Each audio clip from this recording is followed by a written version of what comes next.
It is the only African country with coast on both the Atlantic Ocean and the Mediterranean Sea. To the east lies Algeria, and to the south, Western Sahara, a former Spanish colony that Morocco is trying to take over.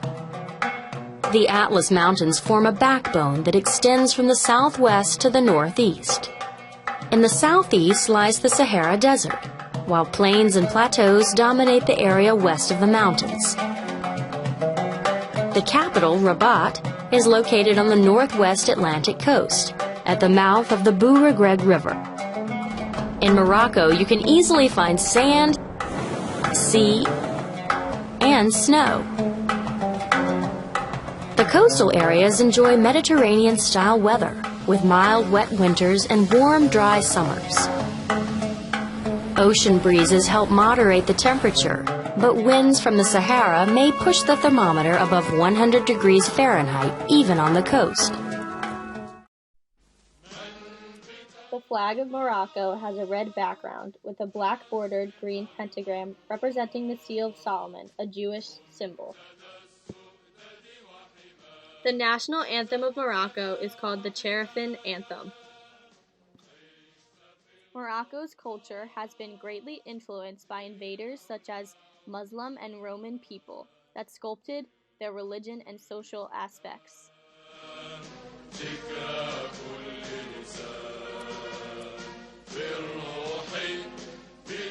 The indigenous people were called Berbers.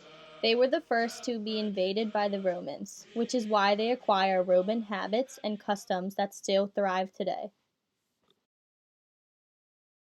The Berbers were the earliest inhabitants of the country, and they make up approximately 60% of the modern population. Today, they usually live in rural areas where they farm or raise animals. Some are nomads. The Berbers guard their independence fiercely, maintaining their own languages and local customs.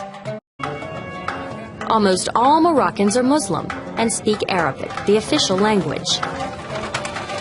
But Morocco is actually the product of many peoples: Berber, African, Arab, Islamic, Jewish, and European. Another term for the Berber people would be the main meaning, free men. The Berbers have lived in North Africa for thousands of years. Most Moroccans today are Muslim and consider themselves of Arab Berber descent. The Arabs were also another important invader of Morocco. They influenced a high percentage of the Moroccan culture, including language and religion. Although most Moroccans practice Islam, there is a small population of Jews and Christians, and the Moroccan government has laws protecting these small groups of minorities and guarantees religious freedoms. Islam had first come to Morocco during the conquest in the 7th and 8th centuries. The main language of Morocco is Arab, but can also be considered Dariji, because it is different from how Arabic is spoken in other countries. Some of the other languages that are spoken in Morocco are Berber and French, although French is mostly used for business, political, and education purposes.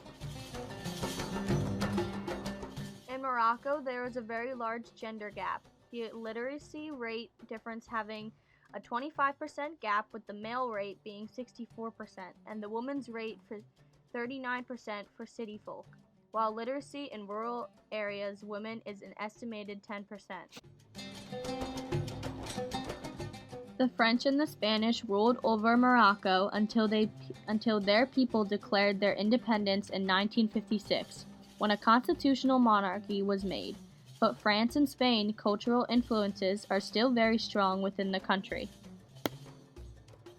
Morocco is ruled under monarchy. Their current king is King Mohammed VI, who is now the youngest head of the state in the Arab world, at the age of 36.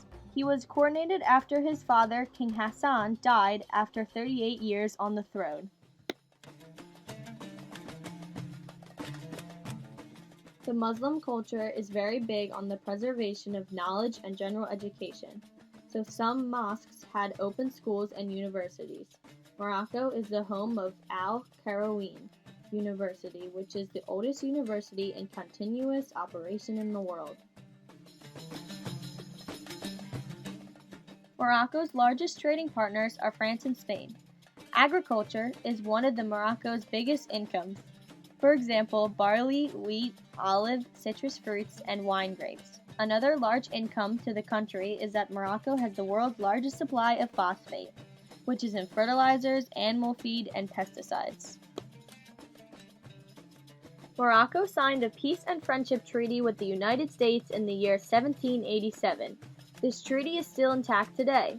This treaty also made Morocco one of the first independent nations to recognize U.S. sovereignty. Last year in 2016, Morocco opened its first solar power plant in the Sahara, called Noor 1. The government has also announced that they are planning on building 2 more plants. With all 3 of these plants, Morocco will have the largest solar panel power production site in the world. These plants will allow Morocco to reduce its large energy imports significantly. In February 2011, protesters of pro-democracy and pro-reform sprouted. King Mohammed VI responded to these by transferring some of his powers to legislature. Morocco today is thriving and their economy is one of Africa's most stable and healthy. Morocco is a beautiful country filled with rich culture and history, and with many beautiful sights and people.